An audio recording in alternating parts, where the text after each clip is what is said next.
Bonjour Thierry. Bonjour Pierre. Dans la cirrhose, le TIPS est un traitement validé pour l'acide et l'hydrothorax réfractaire, mais également pour l'hémorragie digestive, que ce soit en curatif ou en préventif. Le TIPS a néanmoins des limites. Est-ce que tu peux nous en dire plus ? En fait, ce congrès a permis de faire une synthèse sur 5 paramètres qu'il faut certainement prendre en considération avant de décider de la mise en place d'un TIPS dans l'indication dont tu viens de parler. Le premier, il est consensuel, c'est l'âge du patient.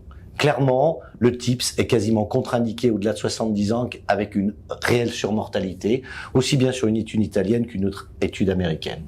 Le deuxième élément, c'est la présence d'un diabète. Le diabète augmente le risque d'encéphalopathie hépatique indépendamment du calibre de la prothèse mise, qu'il s'agisse d'un 8 mm ou d'un 10 mm. Le troisième élément est la sarcopénie, évaluée par IRM par la mesure du psoas. Il est bien mis en évidence une surmortalité lorsque le patient est sarcopénique. Le quatrième élément est bien entendu l'état hépatique, le MELD. Et comme vous le voyez sur la diapositive, le MELD au-delà de 15 a un surrisque pour le patient. Donc, évitons les cirrhoses trop évoluées. Enfin, le dernier est l'état cardiaque.